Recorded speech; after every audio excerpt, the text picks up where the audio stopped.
to Ashu's Freedom. Cheers. सिर्फ gang का joker था।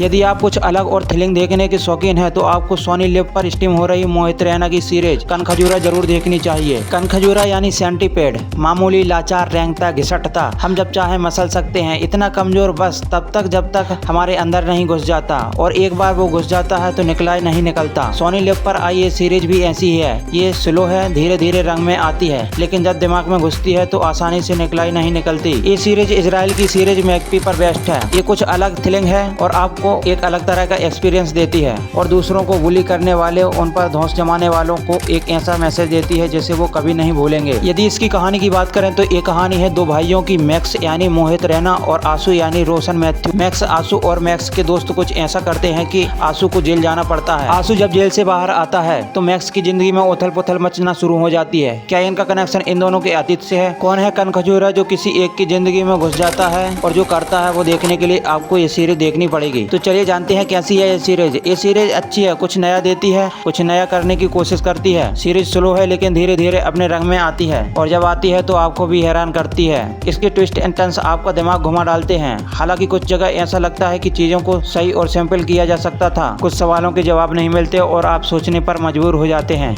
यदि इसकी स्क्रीन प्ले को थोड़ा सा सिंपल किया जाता तो ये सीरीज और मजेदार लगती, लेकिन ये सीरीज आपको पूरे ध्यान से देखनी पड़ेगी। इसे चलाकर आप कुछ और काम नहीं कर सकते। जरा सा ध्यान हटा तो चीजें समझ से परे हो जाएंगी। लेकिन कुल मिलाकर ये सीरीज एंटरटेन कराती है। थ्रिलर के शौकीनों को ये गजब की लगेगी। ये सीरीज एक मैसेज भी देती है कि किसी को बुली नहीं करनी चाहिए, क्योंकि जो बुली होता है वो क्या कर सकता है ये आप सोच भी नहीं सकते। मोहित रैना ने कमाल का काम किया है। ये उनका काफी अलग किरदार है और उन्होंने इसे पूरी शिद्दत से निभाया है। उन्हें इस अलग रोल में देखकर मजा आता है। रोशनी मैथ्यू ने शानदार काम किया है। ये किरदार इतना अलग, इतना अजीब है कि आप सोच भी नहीं सकते, और रोशनी ने इस किरदार को ऐसे निभाया है कि वो आंसू ही लगते हैं। और इनके अलावा सभी एक्टरों ने भी अच्छा काम किया है। इस सीरीज के सारे एक्टर काफी नेचुरल लगते हैं, ऐसा नहीं लगता वो एक्टिंग कर रहे हैं। यदि इस फिल्म की राइटिंग और डायरेक्शन की बात करें तो चंदन अरोड़ा और उपेंद्र सिद्धे ने कहानी लिखी है और चंदन अरोड़ा ने डायरेक्ट की है। उन्होंने कुछ अलग क्रिएट किया है जो दिलचस्पी पैदा करता है, आपको बांधे रखता है, लेकिन चीजें अगर थोड़ी सी सिंपल होती तो और बेहतर हो जाती। कुल मिलाकर ये सीरीज देखने लायक है, तो आपको ये सीरीज एक बार जरूर देखनी चाहिए। इस सीरीज के बारे में आपकी क्या राय है कमेंट बॉक्स में जरूर बताएं, और अगर आपने अभी तक वीडियो को लाइक और चैनल को सब्सक्राइब नहीं किया है तो जल्दी से कर लें, क्योंकि हम इस चैनल पर ऐसे मजेदार अपडेट लाते रहते हैं और न्यू मूवी के रिव्यू भी लाते रहते हैं।